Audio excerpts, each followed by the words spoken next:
నలుగురు ఏమనుకుంటారో నిజమే.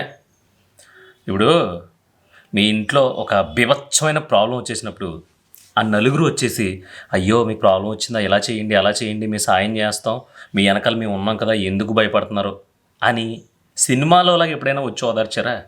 లేరు కదా. పోనీ పొరపాటున నువ్వేదో మంచి పని చేయాలనో లేదంటే నువ్వు బాగుపడటానికి ఏదన్నా స్టార్ట్ చేసో అట్టర్లాప్ అయిపోయి నువ్వు దేంట్లోనే ఇరుక్కుపోయావు అనుకో, అప్పుడు ఆ నలుగురు వచ్చి లేదు లేదు అబ్బాయి చాలా మంచోడు, ఏదో బాగుపడడం కోసం చేస్తే అది మిస్ఫైర్ అయిపోయి ఇరుక్కుపోయాడు, అలా కాదు తన గురించి మాకు తెలుసు అని ఆ నలుగురు వచ్చి కనీసం నీ ముందో లేదంటే ఆ గొడవ జరిగిన చోట కాకుండా వాళ్ళ నలుగురు కూర్చున్నప్పుడైనా మాట్లాడుకున్నారా? అబ్బే లేదు. పొరపాటున ఎక్కడైనా ఇంత ఇంత లిటిగేషన్లో నువ్వు దొరికావు అనుకో ఏం చేస్తారో తెలుసా? అక్కడి నుంచి అంటే మీ ఊరి సెంటర్ నుంచి మీ ఈదిలో వరకు వచ్చే లోపు ఆ వార్తని తాలింపు పెట్టేసి పులిహార చేసేసి పిసికేసి రచ్చరచ్చ చేసేసి సంకన ఆగించేస్తారు నిన్ను. అలాంటి నలుగురు కోసం నువ్వు ఆలోచిస్తున్నావు. నీకు బుర్ర ఉండాలి, బుద్ధి జ్ఞానం ఉండాలి ఫస్ట్. తిడుతున్నానని ఏం అనుకోకు, ఒకవేళ అనుకున్నా పర్లేదు. ఎందుకంటే మన బుర్రలో ఒక ఇంత ఐడియా పుడితే ఆ ఐడియాని ఇలా బయటికి తీసుకొచ్చేటప్పటికి ఒక చోట స్టక్ అయిపోద్ది. ఎందుకో తెలుసా? నీకు చేతకాక కాదు, లేదంటే నీకు సపోర్ట్ లేక కాదు, నువ్వే నీకు సపోర్ట్. కానీ అయ్యి బాబు ఇలా చేస్తే ఇప్పుడు ఈ నలుగురు ఏమన్నా అనుకుంటారేమో, ఇప్పుడు ఊళ్ళోకి వెళ్తే మనల్ని ఏమంటారో, మనల్ని ఎలా చూస్తారో. అసలు ఎవరు నువ్వు పుట్టినప్పుడు ఆ నలుగురు లేరు, నువ్వు దరిద్రాల్లో ఉన్నప్పుడు ఆ నలుగురు లేరు, అర్థమవుతుందా? నువ్వు గిల్ల గిల్ల గిల్ల కొట్టేసుకుని బాధలో ఉన్నప్పుడు కూడా నలుగురు లేరు. లేకపోగా ఏదైనా ఇంత జరిగితే దాన్ని ఇంత పొడుగు సాగదీసేసి ఊరంతా టామ్ టామ్ చేసేసి నిన్ను రచ్చకి లాగేసిన ఆ నలుగురు గురించి నువ్వు ఆలోచిస్తున్నావు చూసావా? ఈ బాబోయ్, నీకంటే తోపు తురుము ఈ ప్రపంచంలో ఎవడో ఉండడు. అందుకే నువ్వు అక్కడే ఉండిపోయావు. ఇప్పుడు నీ మనసులో ఏముంది? నేను బీటెక్ చేశాను బీటెక్ చేశాను కానీ నా దగ్గర ఒక ఐడియా ఉంది. అదేంటంటే పేడ నుంచి బయోగ్యాస్ తయారు చేసి ఒక ప్రాజెక్ట్ సక్సెస్ చేస్తే ఒక 2 సంవత్సరాలకో 3 సంవత్సరాలకో అట్లీస్ట్ నేను ఆ 3 సంవత్సరాలు జాబ్ చేస్తే ఎంత సంపాదిస్తానో ఆ ప్రాజెక్టు వల్ల నాకు అంత కలిసి వస్తుంది, ఒక పేరు వస్తుందని నీకు తెలుసు. కానీ నువ్వేం చేస్తావు? ఈ అమ్మాయి ఈడేంట్రా పేడతో గ్యాస్ అంటున్నాడు, బయోగ్యాస్ అంటున్నాడు, ఉద్యోగం చేయలేక ఈ సొల్లు కబుర్లన్నీ అని చెప్పి నీ పక్కన ఉన్న వాళ్ళు అనుకుంటారేమో అని చెప్పి సైలెంట్గా ఐడియాని పక్కన పెట్టేసి అన్నీ మూసుకున్న నవరంధ్రాలు వెళ్ళి ఉద్యోగం చేస్తున్నావు. సరే, నువ్వు ఉద్యోగం చేసుకుంటున్నావు, అక్కడైనా నలుగురు ఏమన్నా అనుకున్నా ఉంటారా? ఉండరు. ఈ అమ్మాయి ఇన్ని రోజుల నుంచి చేస్తున్నాడు ఉద్యోగం, అదే 30-40 వేలకు చేస్తున్నాడు, అబ్బే టాలెంట్ ఏం లేదు, ఎవడో రికమెండేషన్ మీద వేయించి ఉంటాడు అంటారు. సో ఇలా నువ్వు ఏది చేసినా సరే ఆ నలుగురు ఖచ్చితంగా నీ చుట్టూ ఉంటారు. ప్లస్ అయితే మైనస్ అని చెప్తారు, మైనస్ అయితే double triple 4 times 5 times 10 times minus చేసి చెప్తారు దాన్ని. అలాంటి నలుగురు కోసం ఆలోచించి కనుక నువ్వు ఏమైనా ఆపేసుకున్నా లేదంటే ఏదైనా చెయ్యాలనుకుని ఆగిపోయినా మాత్రం చెప్తున్నాను, 40-45 సంవత్సరాలు వచ్చిన తర్వాత దారుణంగా ఏడుస్తావు. నేను చెప్తున్నాను కదా, ఒక ఎగ్జాంపుల్ చెప్తా. నీ లైఫ్ మొత్తంలో నీ గురించి అస్సలు చెడు చెప్పకుండా లేదంటే నీ గురించి ఎక్కడ ఎవడో మాట్లాడుకోకుండా ఏ రోజైనా గడిచిందా? ఏదో టాపిక్ మాట్లాడతారు నీ గురించి, కాకపోతే ఇంకొకటి గురించి. ఆడి గురించి ఒక టాపిక్ తెలుస్తుంది, ఆ టాపిక్ అయిపోయే లోపు ఇంకొకటి దొరికేస్తాడు, ఆడిని వదిలేస్తారు, ఇంకొకటి గురించి చెప్పుకుంటారు. ఈయనో 4 రోజులు చెప్పుకుంటారు, ఈడైపోయిన తర్వాత ఇంకొకటి పట్టుకుంటారు, ఆడి గురించి 4 రోజులు చెప్తారు. అలాగా విడతల వారీగా అందరినీ బఠానీలు నవ్వులేసి పడేస్తారనమాట. సో నువ్వు కూడా దాంట్లో బఠానీవే. నిన్ను 4 రోజులే నవ్వులుతారు, జీవితాంతం నిన్నే పట్టుకుని కూర్చోవడానికి వాళ్ళకంత మూడు ఉండదు. ఎందుకంటే వాళ్ళు ఎప్పుడూ ఫ్రెష్ ఎంటర్టైన్మెంట్ కోరుకుంటారు. ఎవడి జీవితాన్ని సంకనాగించేద్దామా, ఎవడు దొరుకుతాడా, 1కి 10 వేసి ఎవడి గురించి చెప్దామా అని ఫ్రెష్ క్యాండిడేట్ని ఫ్రెష్గా సొసైటీలోకి వచ్చినోడిని పట్టుకుంటారు. అందుకని వాళ్ళు మారరు. అలాగని వాళ్ళు ఏదో అనుకుంటారో నువ్వు మారిపోయావు అనుకో, అది నీ కర్మ.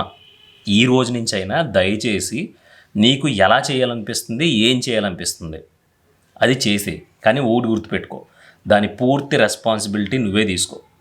ఆడు చేయమన్నాడని చేశాను లేదంటే ఇటు సలహా ఇచ్చాడని చేశాను, ఈ తొక్కలోసు అదంతా చెప్పకు. నిర్ణయం తీసుకునే ముందు 1కి 4 సార్లు ఆలోచించుకో. నిర్ణయం తీసుకున్నాక మాత్రం ఎట్టి పరిస్థితుల్లోని దాని గురించి ఆలోచించుకో. ఎందుకంటే ఎలా జరిగేది అలాగే జరుగుద్ది. ప్రతి ఒక్కడు ఇది సక్సెస్ అవుతుంది అనే మొదలు పెడతాడు.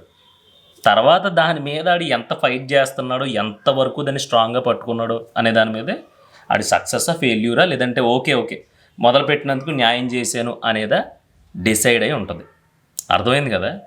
కానీ మళ్ళీ చెప్తున్నా, నలుగురు అనేవాళ్ళు చాలా చెడ్డోళ్ళు. ఆ నలుగురు సినిమా చూసావు కదా, ఆ సినిమాను ఒకసారి గుర్తు చేసుకో. ఎవడో వస్తాడు ఏదో చేస్తాడు, ఇదంతా ఏం ఉండదు బాసు. నువ్వు ఏ పని చేసినా సరే నీ గురించి బ్యాడే చెప్తారు ఖచ్చితంగా. నీ ముందు ఒకవేళ శబాష్రా ఎరగదీసావు అని చెప్పినా సరే, పక్కకి వెళ్ళిన తర్వాత అది ₹1 సంపాదించాడు, ఈ అమ్మ ఎవరైనా న్యాయంగా సంపాదించాడు అనుకుంటున్నావా? ఏమో ఎవరిని ఎత్తిమే చేయి పెట్టేశాడో. హైదరాబాద్లోనంట ఎక్కడో మొత్తం మీద వీళ్ళందరూ కలిపి ఏదో చేశారంట. అది దొరికితే ఇప్పటికైనా రిస్కే. ఈరోజు ఏమో కారులో అయి తిరుగుతున్నాడు కానీ రేపు పొద్దున్న మూసేస్తారు అని చెప్తారు. ఏంటి నీ కష్టం, నీ తెలివితేటలు, ఒరిజినల్గా నువ్వు కష్టపడి సంపాదించుకున్నా సరే ఇదే చెప్తారు. మరి అలాంటి 4, 5, 6, 7 కూర్చుని చెప్పుకునే ఎదవ బాతాకాని గురించి తలలు పట్టేసుకుని నేను ఎందుకు ఈ స్టెప్ తీసుకోలేకపోతున్నాను, నేను ఎందుకు నలుగురు గురించి ఆలోచిస్తాను నీకు ఎప్పుడు అనిపించలేదా? ఒకసారి కూర్చుని ఆలోచించి ఎప్పుడైనా పాజిటివ్గా సరదాగా నీ గురించి ఒక నలుగురు అన్నారా? అనరు. చెప్తున్నాను కదా, నువ్వు ఎప్పుడైనా సరే బాధలో ఉండాలి, లేదంటే సహాయం కోరుకుని స్టేజ్లో ఉండాలి. అలా ఉన్నప్పుడు మాత్రమే నీ చుట్టూ ఉన్న సొసైటీ నిన్ను ఓదారుస్తుంది. అంటే పర్లేదులేరా ఏముండదు ఈరోజు కాకపోతే రేపు అంటారు. అదే నువ్వు బాగుపడిపోతున్నావు, కొత్తగా ఆలోచిస్తున్నావు అనేటప్పటికి తిడతారు. అవసరమా నీకు? మీ బాబు కూలి పనికి వెళ్తున్నాడు, నువ్వేంట్రా ఎక్కడో అదేదో కాలేజు నన్ను చదివించండి, 2 లక్షలు అప్పు చేసినా పర్లేదు నేను ఎరగదీసేస్తాను అంటున్నావు. ఊళ్ళో కాలేజీలో చదువురాదా? ఊళ్ళో కాలేజీలో అందరూ చదువుకోవట్లేదురా అంటాడు. ఆడి కొడుకు ఎక్కడ చదువుతున్నాడు అంటే ఆడెక్కడో మెడ్రాస్లోనో ముంబైలోనో ఎక్కడో చదువుతూ ఉంటాడు. వాళ్ళ కొడుకు నువ్వులో చదివించవచ్చు కదా. అంటే అక్కడ మనం లోకువ, నీ స్థాయి అది కాదు, నువ్వు ఊళ్ళో దొబ్బించుకో అని ఇండైరెక్ట్గా చెప్తారనమాట. అర్థమవుతుందా? అంతేగాని మన నాన్న అప్పు చేసేసి మనల్ని చదివిస్తే మనందరం రోడ్డున పడిపోతాం, అయ్యో వీళ్ళ కాపురం పాడైపోతుంది అనేది వాళ్ళ కాన్సెప్ట్ కాదు. వాళ్ళ ఫ్యామిలీ మాత్రమే ఒక పొజిషన్లో ఉండాలి, మిగతా వాళ్ళందరూ అణిగి అయ్యా అయ్యా అంటూ ఉండాలి. ఈ కాన్సెప్ట్లే నడుస్తాయి బయట. అందుకని ఎప్పుడైనా ఒక పని చేసేటప్పుడు ఫస్ట్ అది సక్సెస్ ఫెయిల్యూర్ అని కాకుండా ఆ పని చేసినప్పుడు నీకు కిక్ దొరుకుతుంది, నువ్వు అలిసిపోవట్లేదు, దానివల్ల నేను రోడ్డు మీద పడకుండా ఉంటాను, నా వెనకాల ఉన్న వాళ్ళందరూ హోప్స్ కోల్పోకుండా ఖచ్చితంగా నేను ఒక పాయింట్ అయినా సరే దాంట్లో చూపించగలను అని చెప్తే మాత్రం కళ్ళు మూసుకుని దూకి పడదొబ్బు, అయ్యేదేదో అవుతుంది. పోనీ ఇలా దూకలేదు, సేఫ్ గేమ్ ఆడతాను నేను, నాకు ఇదంతా కాదు బాబోయ్ ఎందుకు వాళ్ళతో వీళ్ళతో మాట్లాడిపించుకోవడం అని చెప్పి బుద్ధివంతుల్లాగా సొసైటీకి ఏది నచ్చుతుందో దాంట్లోకి దిగుతావు. దాంట్లో అయినా 100% సక్సెస్ అవుతావా? నీ దగ్గర ఉందా? రాసిస్తావా నాకు? ఏవో. మరి ఏంటి ఇంక చివరికి ఏం బీగుదామని ఏం చేద్దామని ఎందుకు ఇంత హాష్గా చెప్తున్నానంటే, ఇక్కడ చెడిపోయే 100 మందిలో ఖచ్చితంగా 90 మంది గొప్ప గొప్ప ఆలోచనలు, గొప్ప గొప్ప థాట్స్, బాగా కష్టపడే మనస్తత్వం ఉన్నా సరే ఆ నలుగురి కోసం ఆ నలుగురు ఏమంటారో అనే భయంతో ఆగిపోతున్నారు తప్ప అమ్మా బాబుల మీద భయం భక్తులతోనో, లేదంటే ఇది చేస్తే నా ఫ్యామిలీకి ఎంతవరకు ఎఫెక్ట్ అవుతుందని కానీ ఆలోచించట్లా. ఫస్ట్ బయటోళ్ళ గురించి ఆలోచిస్తున్నారు. ఎవడా బయటోడు? ఇప్పుడు ఈ ఊళ్ళో నీకు బ్రతుకు తెరువు లేదు, కోల్కత్తా వెళ్తే నీకు ఎవడో 50-60 వేలు ఇస్తానన్నాడు, అక్కడ నువ్వు సెటిల్ అయిపోతావు, కానీ ఫ్యామిలీ మొత్తం వచ్చేయమన్నాడు. వెళ్ళిపోతావు కదా. అప్పుడు మీ ఊళ్ళో ఉండేవాళ్ళు నలుగురు నీకు అవసరమా? లేదు. మళ్ళీ కోల్కత్తాలో ఉండే నలుగురు, అక్కడ కొత్త నలుగురు మొదలవుతారు. ఇలా ఎక్కడ బ్రతకాలనిపిస్తుందో అక్కడ బ్రతికేయాలి తప్ప మనం ఎలా బ్రతికితే బయట వాళ్ళు ఏమనుకుంటారో అనేది లేదు. ఈరోజు దాకా కారు నడిపావు, ఈ కారు అమ్మేస్తే నీకుండే ₹1,00,000 అప్పు తీరిపోద్ది, నీ మెంటల్ టెన్షన్ తగ్గిపోద్ది. అలాంటప్పుడు అమ్మి పడదబ్బు కారు. అంతేగాని అయ్యో మొన్నటిదాకా మనం కారు మీద తిరిగాం, ఇప్పుడు సడన్గా కారు అమ్మేసి బండి మీద తిరుగుతాడు, ఎవడో అడుగుతాడు రే కారు ఏమైందిరా అంటాడని ఓ చెమటలు పట్టేసి ఆ కారు అమ్మకుండా, ఆ అప్పు తీరకుండా, ఆ మెంటల్ టెన్షన్ అంతా బుర్రలో పెట్టేసుకుని ఎవడో అడుగుతాడని చెప్పేసి నువ్వు అంత హెవీగా మొత్తం డిప్రెషన్లోకి వెళ్ళిపోవడం అవసరమా బాసు? అమ్మ ఇల్లు అమ్మేస్తే నాకు 10 లక్షలు అప్పు ఉంది, ఆ ఇల్లు అమ్మేస్తే సుఖంగా ఏదో 4 గింజలు తినేసి బ్రతకొచ్చు, ఇది క్లారిటీగా నీకు తెలుసు. కానీ ఇల్లు అమ్మేస్తే ఊళ్ళో పరుగు పోద్ది. ఎలా మరి ఇప్పుడు నువ్వు ఊళ్ళో పరుగుతో తిరగకపోతే ఊళ్ళో అందరూ భోజనం చేయడం మానేసి అయ్యో పాపం బంగారులో బ్రతికేవాడు ఇల్లు అమ్మేశాడు అని చెప్పి నీ గురించి బాధపడతారు అనుకున్నావా? 4 రోజులు చెప్పుకుంటారు, కేవలం 4 రోజులు చెప్పుకుంటారు. ఇల్లు అమ్మేశాడంటారా, ఆడికి ఓవర్ యాక్షన్ ఎక్కువ, ఆడికి బాగా దోల తీరాలి ఆడికి అంటారు. అన్నే 4 రోజులు అయిపోయిన తర్వాత షిఫ్ట్ మారిపోద్ది. ఇంకొకడు ఎవడో మళ్ళీ ఏ గేదెనో దేన్నో అమ్మేసుకుంటాడు కదా, ఆడిమే పడతారు. లేదంటే ఇంకొకడు ఎవడో ఏదో చేస్తాడు, ఆడిమే పడతారు. అలాగా ప్రతి ఒక్కడికి ఒక టర్న్ వస్తుంది. వాళ్ళు వేసుకుంటూనే ఉంటారు. అందుకని వాళ్ళ కోసం నీ మెంటల్ పీస్ని కానీ నీ ఎదుగుదలని కానీ వాళ్ళ మాట మీద డిపెండ్ చేయకు. ఈరోజు అమ్మేస్తే అది సెటిల్ అయిపోయి ఇంకెప్పుడు ఆ తప్పు చెయ్యను నేను, నెక్స్ట్ దానికి 10 ఇంతలు సంపాదించగలను అనే దమ్ము నీకుంటే అమ్మేసి అప్పు తీర్చే. ఎవడు ఏమనుకున్నా సరే నవ్వుతూ అవును అమ్మేశాను, నా పరిస్థితి బాగాలేదు.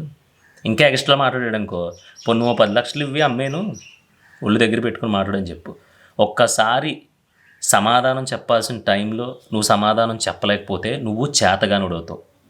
ఇదివరకటి రోజులు కాదు, వాళ్ళ పాపాన్ని వాళ్ళే పోతారు ఇంకోటి అని. శ్రీకృష్ణుడు అర్జునుడికి చెప్పాడంట. అప్పుడు అర్జునుడు అన్నాడంట, ఆ పక్కనేమో అందరూ అన్నయ్యలు కజిన్లు అందరూ కజిన్ బ్రదర్స్ వాళ్ళందరూ ఉన్నారు, వాళ్ళందరూ నా చుట్టాలు, రక్త సంబంధం ఉంది మాకు, ఇప్పుడు నువ్వేమో నన్ను యుద్ధం చేసేయమంటున్నావు, అవసరం మనకి యుద్ధం అంటే. అప్పుడు శ్రీకృష్ణుడు అన్నాడంట, బాబు యుద్ధం చేయాల్సి వచ్చినప్పుడు, యుద్ధం అనివార్యమైనప్పుడు ఖచ్చితంగా చేసి తీరాల్సిందే. అక్కడ పాయింట్ ఏంటంటే యుద్ధం జరగకపోతే చాలా ఎఫెక్ట్ అయిపోతాయి. కేవలం నీ కుటుంబం మాత్రం చూసుకున్నావు అంటే మిగతా అన్నీ కూడా పోతాయి అని చెప్పాడు. కాబట్టి ఒక్కసారి నీ జీవితం కోసం నువ్వు యుద్ధం చేయాల్సి వచ్చినప్పుడు ఎవడో ఏదో అనుకుంటాడు, ఎక్కడో నామోషి వచ్చేస్తుంది, రేపు పొద్దున్న తలెత్తుకుని తిరగలేననే మాట ఎవడన్నా చెప్తే అసలు ఆ దరిదాపులకు మీరు వెళ్ళకండి. తలెత్తుకుని తిరగలేకపోవడం ఏంటి? ఇప్పుడు నువ్వు సుఖంగా ఉండవే కదా నీకు కావాల్సింది. తలలో ఎంత బరువు పెట్టుకుని తలెత్తుకుని తిరుగుతావా? మొత్తం అన్నీ వదిలిపడదొబ్బి హ్యాపీగా తలదించుకుని నవ్వుకుంటూ వెళ్ళిపోతావా? నేనైతే తలదించుకుని నవ్వుకుంటూనే వెళ్ళిపోతా. ఆడెవడు సంతోషం కోసం, ఆడెవడో నిన్ను శబాష్ అనడం కోసం నువ్వు బతకడం ఏంటి? ఈ తలపోట్లన్నీ ఏంటి? ఈ రచ్చంతా ఏంటి?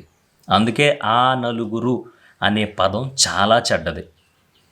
అలా అని ప్రతి ఒక్కడు అలా ఉంటాడని కాదు. నువ్వు రిస్క్ చేసి నీ ఇష్టం వచ్చినట్టు నువ్వు బ్రతికి ఒక స్థాయికి వచ్చిన తర్వాత మళ్ళీ నీ కూడా మనుషులు వస్తారు, జనాలు వస్తారు. దాంట్లో బెస్ట్ ఏంటనేది ఆటోమేటిక్గా నీకు తెలిసిపోద్ది. ఆ ఉండాల్సిన వాళ్ళు నీతో ఉంటారు, చెప్పుకునే వాళ్ళు చెప్పుకుంటూ ఉంటారు. చెప్పుకునే వాళ్ళు చెప్పుకుంటూ ఉండయి, వాళ్ళ క్యారెక్టర్స్ అయ్యే. పుట్టినప్పుడు ఉన్న బుద్ధి పుల్లలో పెట్టేదాకా పోదంటారు కదా, అలా వాళ్ళ బుద్ధులు పోవు. నీ కూడా వచ్చేవాళ్ళు, నీతో పాటు ఉండేవాళ్ళు ఖచ్చితంగా నువ్వు పొమ్మన్నా పోరు, వాళ్ళని నువ్వు ఉండమన్నా ఉండరు. అర్థమవుతుందా? ఎవరిని ఇక్కడ డబ్బులు ఇచ్చి ఫ్రెండ్షిప్ చేయలేము, లేదంటే నీ స్తోమత చూపించి చుట్టాలను పోజేసుకోలేము. మనకు కావాల్సినోడు ఎవడు, మనకు కావాల్సినోడు ఎలా ఉంటాడో అనేది కూడా మనం మాట్లాడుకుందాం. చివరిగా కూడా చెప్పనా, అందరూ ఫస్ట్ చెప్తారని నేను చెప్తున్నా. ఇలాంటి నిజాలు తెలుసుకోకుండా చాలామంది కుమిలిపోతున్నారు కాబట్టి నేను మొహమాటం లేకుండా అన్నీ మాట్లాడుతున్నాను. సో ఇది ఇంకా చాలామందికి రీచ్ అవ్వాలంటే దయచేసి దీన్ని లైక్ చేస్తే చాలామందికి రీచ్ అవుతుందని నాకు నిన్న మొన్న ఎవరో చెప్పారు. ఒకవేళ నీకు నచ్చితే మాత్రమే లైక్ చేయి, నచ్చకపోతే అస్సలు చూడొద్దు. ఎందుకంటే నేను ఎక్స్పెక్ట్ చేసేది ఓపెన్గా బ్రతకమని, సిగ్గు శరం వదిలేసి బ్రతకమని కాదు. నీ హ్యాపీనెస్ కోసం, నువ్వు రాయల్గా ఉండడం కోసం. నువ్వు పుట్టినప్పుడు మీ మమ్మీ డాడీ అంటే మీ అమ్మా నాన్న ఏ పొజిషన్లో ఉన్నారో నీకు తెలియదు. కానీ నువ్వు ఎదిగిన తర్వాత నువ్వు స్టేజ్కి వచ్చినప్పుడు మీ అమ్మా నాన్న ఏ స్టేజ్లో ఉండాలి, లేదంటే నీ పిల్లలు ఏ స్టేజ్లో ఉండాలనేది మాత్రమే నీ బుర్రలో ఉండాలి. మా పెద్దనాన్నగారు అబ్బాయి వేరే స్టేజ్లో ఉన్నాడు, నేను ఎలా ఉండిపోయాను, లేదంటే ఇప్పుడు నేను జరిగి అన్నీ వదిలేసి కొంచెం కొత్తగా ఆలోచిస్తే మా వీధిలో చివరి సుబ్బారావు ఉన్నాడు, ఆడేదో అనుకుంటాడు ఇప్పుడు అని చెప్పేసి ఇలాంటివన్నీ ఆలోచించుకో. కేవలం నువ్వు ఏ టైంలో ఉన్నా, నువ్వు తాగేసి కింద పడిపోయావు అనుకో, ఫర్ ఎగ్జాంపుల్ నీ ఇంట్లోడో వచ్చి జాగ్రత్తగా నేను ఇంటికి తీసుకెళ్ళి రేపు పొద్దున్న నుంచి తాక్కో అని చెప్పి నేను జాగ్రత్తగా చూసుకుని మంచి చెడ్డలు చెప్తాడు తప్ప, ఆ ఊళ్ళో ఉండి ప్రతి ఒక్కరు ఏమంటారో తెలుసా, ఒళ్ళు కొవ్వెక్కి తాగేసి పడిపోయాడు అంటారు. సో ఇక్కడ తాగడం 100% తప్పే. కానీ అలాంటి సిచ్యువేషన్లో ఉన్నా కూడా నిన్ను వెనకేసుకొచ్చి నిన్ను ఇంటికి తీసుకొచ్చి నీ బట్టలు మార్చి నీకు అన్నం పెట్టి పడుకోబెట్టి పొద్దున్నే లేచిన తర్వాత 4 చివాట్లు పెట్టారు అంటే వాళ్ళు మన ఇంట్లో వాళ్ళు. బయటికి వెళ్ళిన తర్వాత ఎందుకు రానికి ఇవన్నీ అని నీ ముందు చెప్పి నువ్వు వెళ్ళిపోయిన తర్వాత బోకాడు ఆడు మామూలుడు కాదు, ఆడు ఎన్ని చెప్పినా మారాడికి అవ్వాల్సిందే. అలాగా ఆడికి తెలియదా వయసు వచ్చింది కానీ అనేవాళ్ళంతా పైవాళ్ళు. అది నీకు తెలుసు. ఈ రోజు నుంచి అప్లై చేయి. ఆ నలుగురు అనే మాట నా వరకు చాలా చాలా చెడ్డది. అంటే వాళ్ళ నలుగురిని చేరతీయొద్దని కాదు, వాళ్ళు ఏదో అనుకుంటారని నువ్వు ఆగిపోతావు చూసావా, అది 100కి 200% నీ తప్పు, వాళ్ళ తప్పు కాదు. వాళ్ళకి అది టైంపాస్, ఒక సినిమా చూడడం లాంటిది. మరి నీకు నీ బతుకు ఇంపార్టెంట్. అందుకని నీ బ్రతుకులోకి వెళ్ళిపో. దూకే ఫస్ట్, ఏదో ఒకటి అవుతుంది. ఇక్కడ అన్నీ చూసుకుని అందరినీ సలహాలు అడిగి చేసిన ప్రతి పని వర్కౌట్ అయిపోద్ది అంటే గనక అసలు ఫెయిల్యూర్ ఉన్నోడే ఉండడు ప్రపంచంలో. మరి ఎందుకు ఇంకా ఆలోచిస్తున్నావు? నిన్ను ఎవరైతే ఏలైతే చూపిస్తారో వాళ్ళ కొడుకులు, వాళ్ళ బ్రతుకులు ఏం పెద్ద గొప్పగా లేవు. పైకి మేకపోతు గాంభీర్యాలు అంతే. అర్థమైందా? ఉంటాను మరి.